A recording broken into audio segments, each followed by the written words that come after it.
ये 13 दोष ऐसे हैं जिसके जीवन में होंगे तो उसको कभी शांति, कभी सुख, कभी ऐश्वर्य ये टिकेगा नहीं और दुर्गति निश्चित हो जाएगी। बहुत ध्यान से सुने। एक श्लोक में 6 दोष और दूसरे श्लोक में 7 दोष। उपासक को कभी इन दोषों को अपने अंदर टिकने नहीं देना चाहिए। और जो संसार के मार्ग में चल रहे हैं, अगर इन दोषों में चलेंगे तो वो जो आपके पुण्य कर्मों से ऐश्वर्य है भी वो नष्ट हो जाएगा। आप दुख, चिंता, शोक से ग्रसित होकर बड़ा दुख में जीवन व्यतीत करेंगे और आपकी गति बिगड़ जाएगी, दुर्गति हो जाएगी। ये 13 लिख लो दिमाग में, डायरी में, क्योंकि ये नोट हो रहा है, आवाज डाली जाएगी, आप बार बार सुन, इनसे बचिए। अपनी बड़ाई, अपनी प्रशंसा कभी अपने मुख से नहीं करना, नहीं तो आपके पुण्य नष्ट हो जाएंगे, बुद्धि भ्रष्ट माने गिर जाएगी। अगर परमार्थ में चल रहे तो भी, और व्यवहार में तो पुण्य नष्ट हो ही जाएंगे। बुद्धि गिरी हुई तभी ऐसी बात होती है। और यह दोष बहुतायत है, ये बहुत प्रभावशाली है। अपनी बड़ाई मारना, इसको देख लो, पकड़ो, सत्संग है। अपने मुख से कभी अपनी बड़ाई ना करना। अगर कोई अपने मुख से अपनी बड़ाई करता है तो उसके सुकृत नष्ट हो जाते हैं, बुद्धि भ्रष्ट माने गिर जाती, पतित हो जाती है, फिर निर्णय ठीक नहीं। अगर हमारा सारथी, हमारा ड्राइवर मूढ़ हो तो कहीं भी हमको गिरा देगा, तो वो बुद्धि भ्रष्ट मतलब गिर जाती है, निर्णय करने लायक नहीं रहती। अपनी प्रशंसा अपने मुख से करना। दूसरा, लोलुपता, ये वृत्ति नहीं होनी चाहिए। धर्म से चलेंगे, धर्म के द्वारा जो हमें प्राप्त होगा उसी से हम अपना भरण पोषण करेंगे। आपके बच्चे स्वस्थ होंगे, बुद्धिमान होंगे, परिवार में बहुत सुख और शांति होगी। भले दीपक की तरह जलो, बहुत काल तक रहेगी। लक्ष्मी जी भी आपके घर में बहुत काल, हम ये नहीं कहते कि बहुत नहीं, जितनी है बहुत सुख शांति से चलोगे। अगर लोलुपता करोगे, हिंसा, छल कपट, व्यभिचार, चोरी, ऐसे धन आ जाए, वो आएगा, लेकिन वो हाइलोजन की तरह आएगा, एकदम प्रकाश और फ्यूज, बिल्कुल अंधकार करके जाएगा। देख लेना, तुम्हारे जो सुख के हेतु हैं, तुम्हारा शरीर, तुम्हारे बच्चे, तुम्हारी पत्नी, तुम्हारा परिवार, उसको देख के तुम रात दिन जलोगे बिना आग के। ऐसे उनके आचरण होंगे, ऐसे उनके अंग होंगे, ऐसे उनके दिमाग होंगे, ऐसा उनका व्यवहार होगा। ये लोलुपता अगर उपासक में या किसी में है तो उसको नष्ट कर देती है। सावधान। तीसरा, यदि आपका अपमान होता है तो आपको उसे सहन करना होगा, उससे आपके पाप नष्ट हो जाएंगे। जो तनिक सा भी अपमान होने पर बहुत क्रोध करके दूसरे का अपकार करने लगता है, ये आपका पतन करा देगा, ये आपको फंसा देगा, हृदय जलेगा, अर्थव्यवस्था नष्ट होगी, पूरा परिवार दुखी होगा। जरा सा अपमान की संभावना में आप किसी से भी भिड़ गए, किसी से भी, वो ये प्रवृत्ति आपका पतन कर देगी। और अगर आप सह गए तो आपका सहना उसके लिए आग बन जाएगा। उमा क्षमा साप होते भारी, तुम्हें दंड देने की जरूरत नहीं, उसका एक कर्म ही उसे दंड दे देगा। आप शांत हो जाइए, आप सत्संगी हैं, आप शांत रहिए। चौथा, निरंतर क्रोध और उसका चिंतन। बैठे बैठे बस द्वेषियों का चिंतन ही हो रहा है, अंदर क्रोध का चिंतन और द्वेषियों का चिंतन ही हो रहा है। द्वेष भरी बातें, द्वेष भरे क्रियाएं, उन्हीं का चिंतन करके जलते रहना क्रोध से। उपासक को तो क्रोध करना ही नहीं चाहिए, बहुत शांत।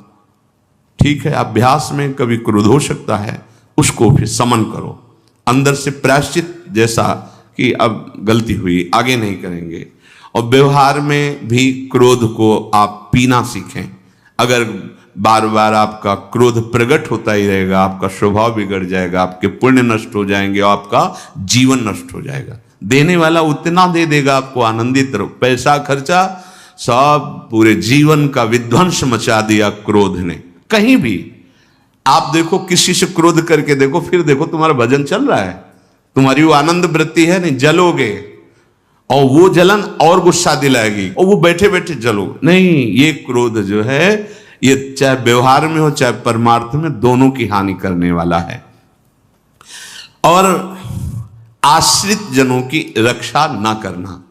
अगर कोई भाग कर आपके पास आ गया है, कोई पशु पक्षी या कोई मनुष्य, आपको चाहिए कि अब चाहे हमारे पहले प्राण जाएं, उसकी रक्षा करेंगे। सीवी जैसे तो कोई बिरले ही होते हैं, पर इतना जरूर ध्यान रहे, जैसे कोई पशु पक्षी किसी भय से आपकी सीमा के अंतर्गत आ गया है, अब उसकी रक्षा करनी है आपको। अगर आप स्वयं मार देते हैं या मरवा देते हैं, ये आपके सुकृत नष्ट कर देगा, यह आपकी दुर्गति का कारण बन जाएगा।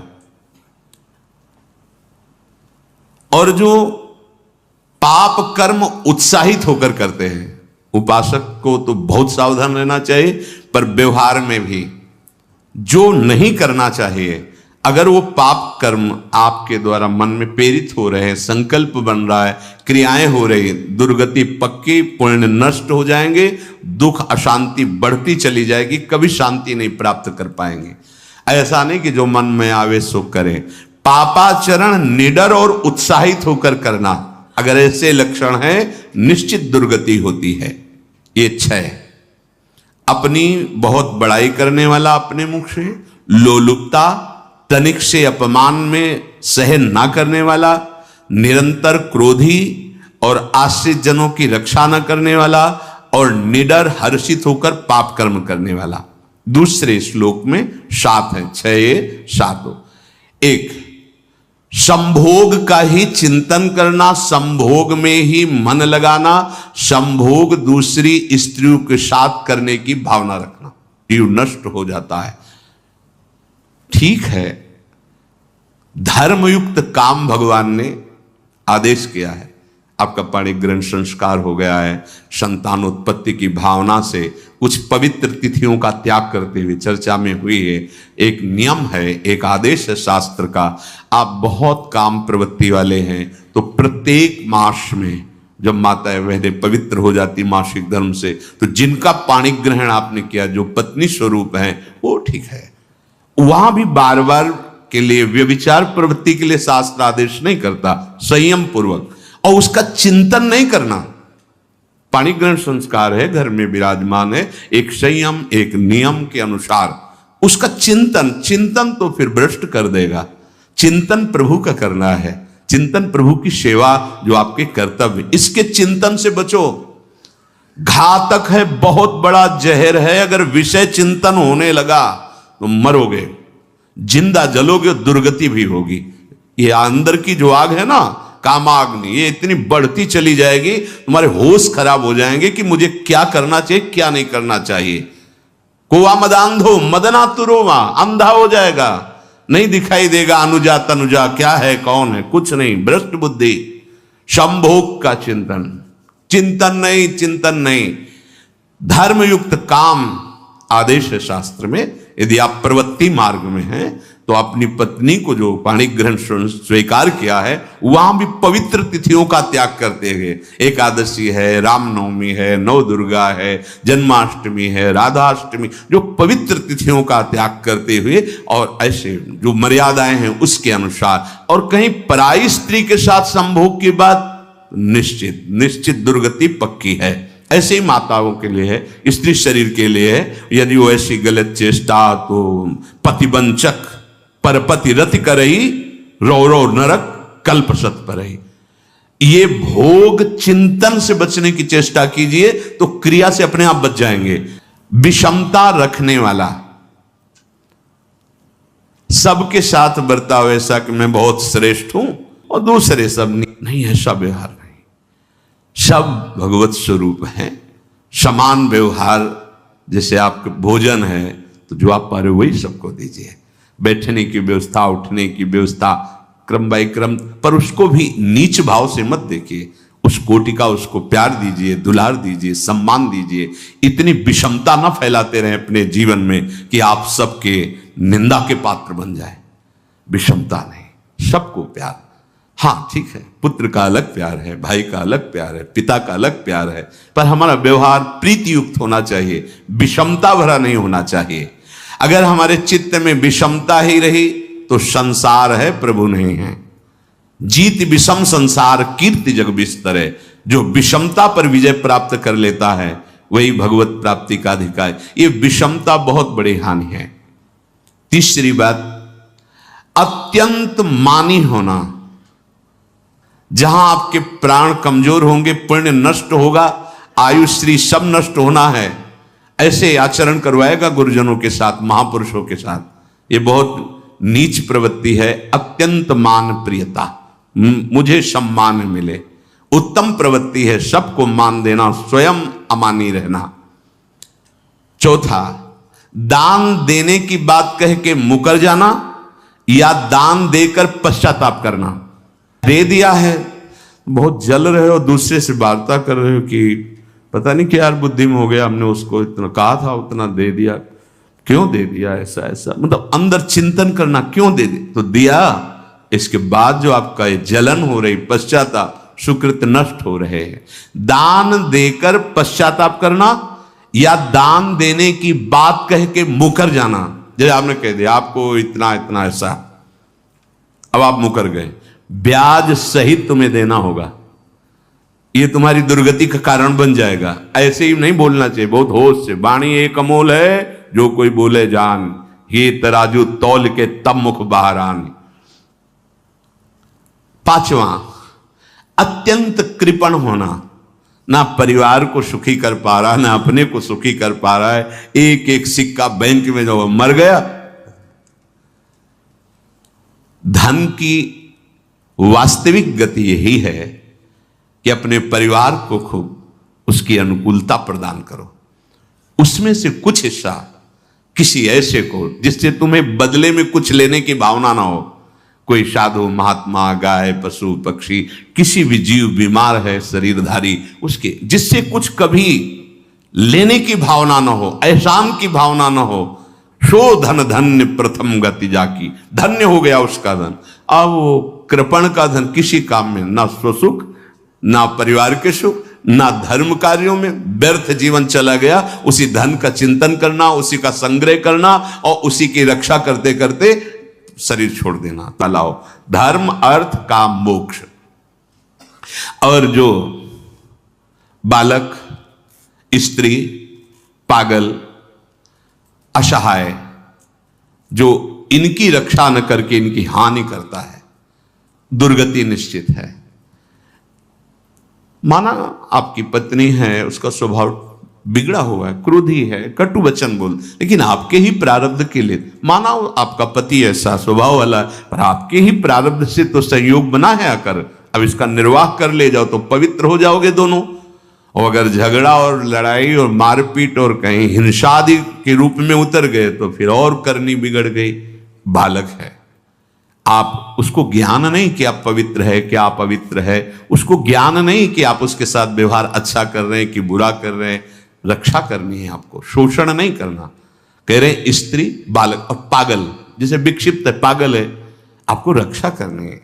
बन जाए तो उसको भोजन, ऐसा नहीं कि ईट मारो, उसको अपमानित करो।